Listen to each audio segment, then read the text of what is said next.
The third speaker is Dr. Peixin Cao. Peixin, please. Yeah. He is from the Communication University of China, and I know that it's a famous university in which, at least in the past, just about all the broadcasters were trained there, and they are really, really high quality training there. Peixin teaches quantitative social science research, qualitative research, and communication and media. His dissertation was on media incidents, power negotiations on mass media in times of China's social transition. And his studies, as we were discussing, his studies freedom of expression. And we had a discussion talking about what freedom of expression means, and here's some interesting insights that he will be talking about. His work on Chinese censorship of the media world in the context of China's mediascape. Good evening, and thank you for your patience.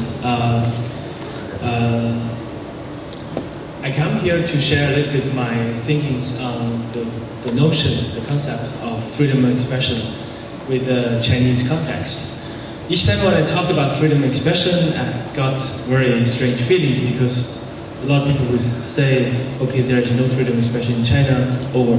So if you don't leave the room and share with me the coming 10 minutes, I will share with you some of my thoughts on the concept.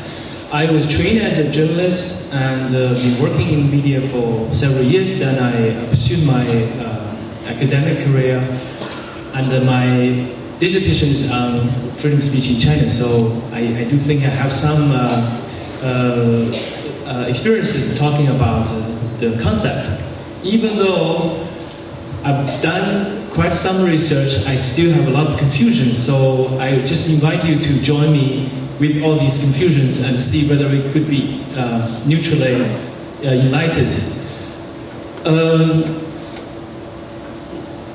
In many conferences, I see people asking questions like, can you give a date when it's going to happen? What is going to happen? So it's going to happen that there is freedom of speech suddenly, so people are waiting for a revolution.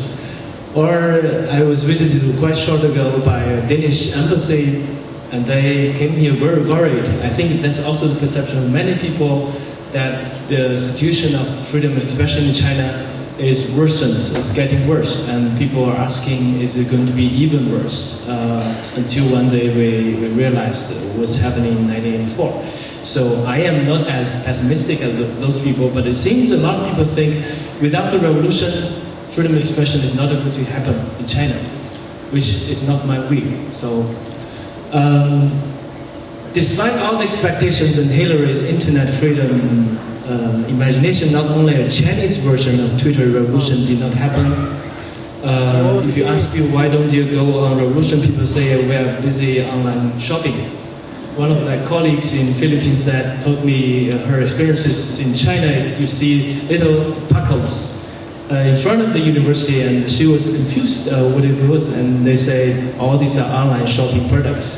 So people seemingly are using the internet in a quite different way. Personally, I am teaching at a university, and sad news that a few years ago with the new regime, our president ordered that all the teachers at the university should not talk about the 7 topics which are listed here. So I would tell my students, you know, I am not supposed to talk any of these 7 topics to you, but you feel free to make research on what they are. So that's my way of introduction. It's very 7 important areas to be focused on. So when I come back to China, I have to shift my focus of study from freedom of speech to the other interest, that is the migrant workers. We have more than 300 million migrant workers, counting about 1/4 of our population. We have 60 million left behind children. I don't know whether you understand. Their parents go to the cities to work, and they have to stay in the villages because, according to the identity system, the hukou system, they cannot just go. And you can imagine to grow up with your grandparents or even your neighbors. It would be very difficult to become decent adults in the future.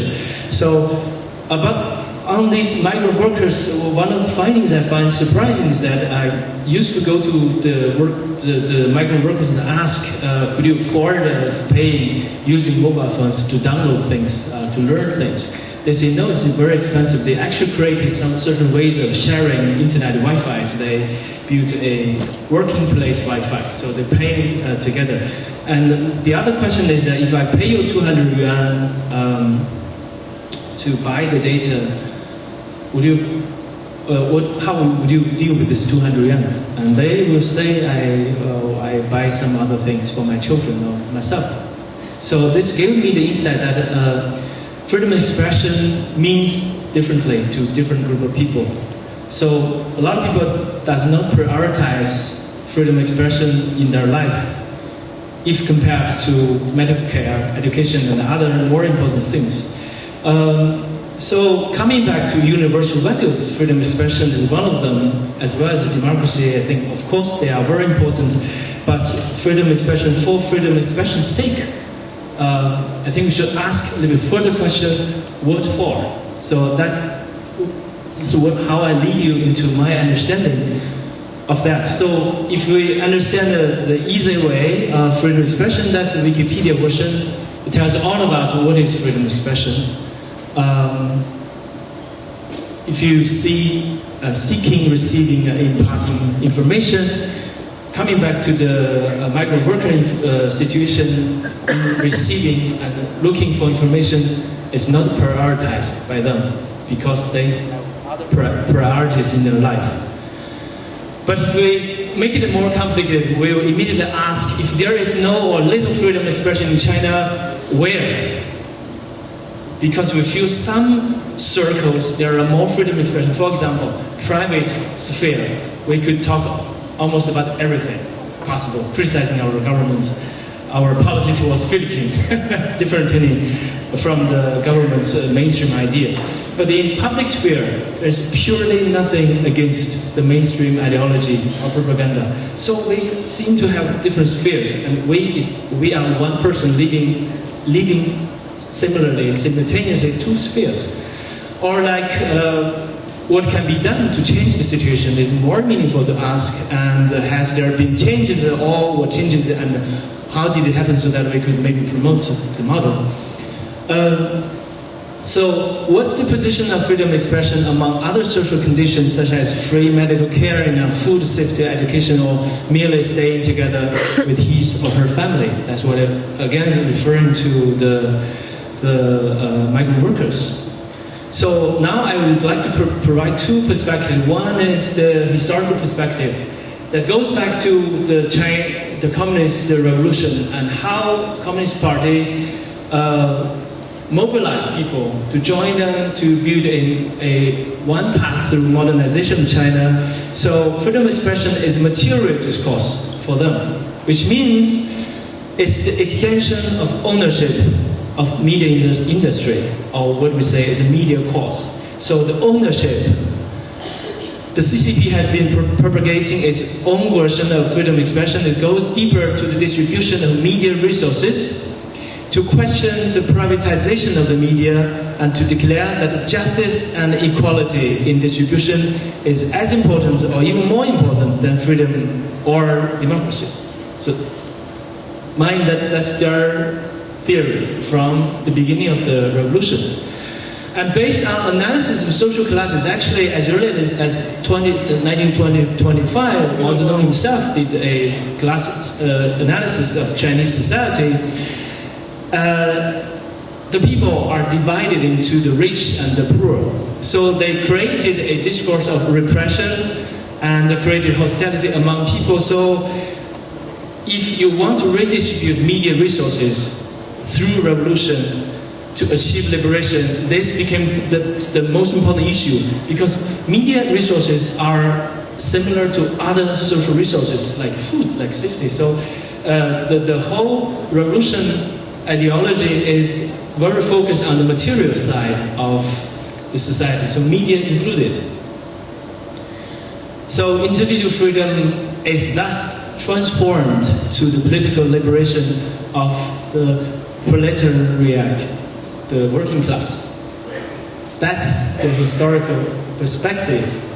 They have other idea of communism ideas on news, authenticity concerning today's topic, the responsibility as high as journalism ethics. So before freedom, think about your responsibility as a media people.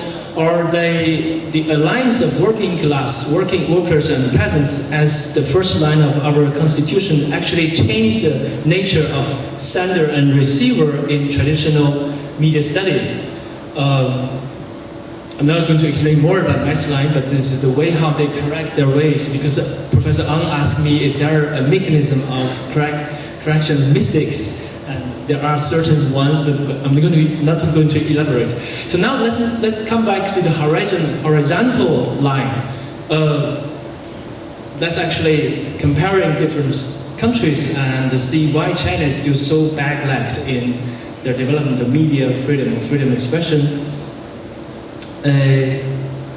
That's the way how I actually carried out or cut into the study of media incidents, because I found media incidents exactly the way how we can formulate the control and the resistance in China, because media is a very lively struggle field. You of course see a lot of controls from the side of the party, and you think media is patronized, it's only their mouthpiece, but in reality it's not. A lot of people working in the media, they have different opinion. So I choose the term incident because incident in Chinese means something terrible, means something goes wrong. Very funny, because when I work in the media, the most horrifying experience will be hearing something went wrong. So that'd be terrible, because it means the control doesn't work. I'm going to escape because it totally happens in Korea, North Korea. They don't say directly what happened, but they say something goes wrong. So why we just say something went wrong instead of saying exactly what went wrong? Because it's immediately very complicated, because who is responsible for the incident? Is it an incident planned or a purely accident? Or what can we do to repair it, and how to limit or control the bad effect? So a lot of issues will come along with it. So in studying many cases of these incidents, I found out they can be concluded as a discourse of resistance, and there are different people going to the resistance. And I found one group of people, they are very efficient. These are the oppositional intellectuals. Comparing with other groups, there are people, one-person resistance or the art as the resistance form, but I think the oppositional intellectuals did the best job. I didn't have enough time, but one little example is when our former president leader died out. He was defamed before he retired.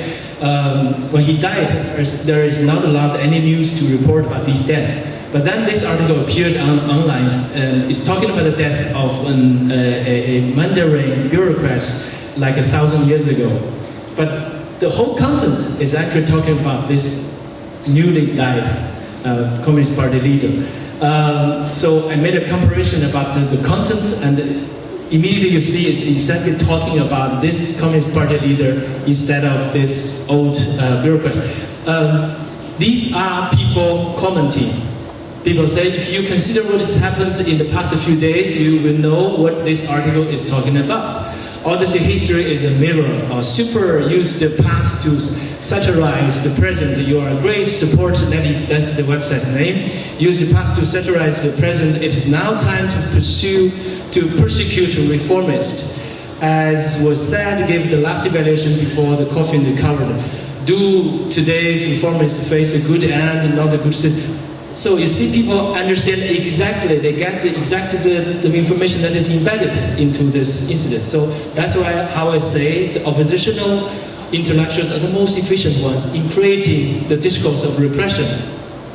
But also in the study I found out the identity of oppositional intellectuals is traveling. That means not only those who are well educated, they're really intellectuals, because people can transform themselves to be an intellectuals by taking certain methods. For example, this woman whose house is about to be evicted, she said, I'm not going to give up my house until you negotiate with me with a fair price. So you see, her house becomes an island because all others are digged out.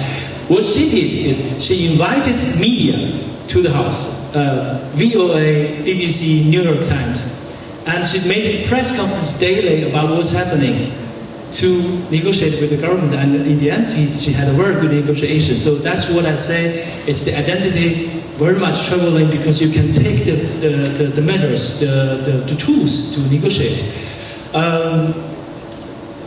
The tools are like our constitution and her husband waving the national flag, saying we are obeying the law, and his law, but our rights should be protected.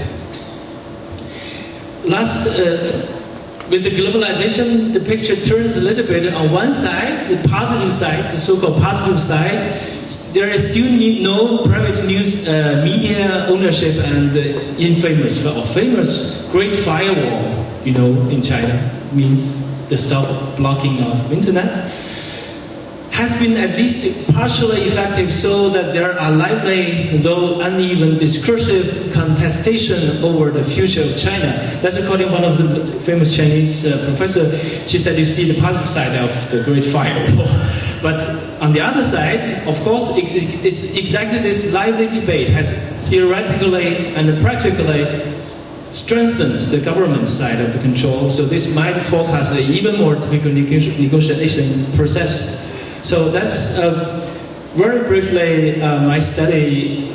Through media incidents, I come up with the idea that it might be best way, or to coin the other ones. Mr. Chen from Taiwan, he said Asia as method. I would say maybe media incidents can also be a method to understand today's freedom of expression in China. I'm always touched by this last story. I don't have time to explain to you. But this is a guy as old as me. So when I read my dissertation, he was killed by a policeman, and this became a big incident, and then later it became a big media incident. And he got his right fixed. And this is his gravestone.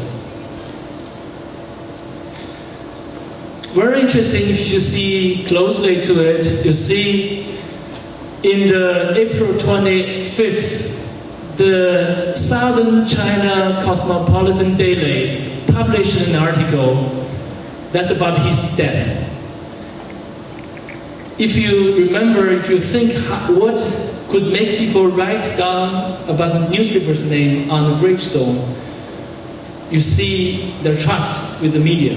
So you consider media not only as a tool, but as a lively debating area that can really create a lot of possibilities. So that's the point I would invite you to think about freedom of expression in China more with a bigger picture. So next time when you hear this discussion, you can join the discussion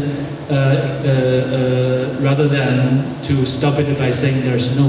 Thank you very much.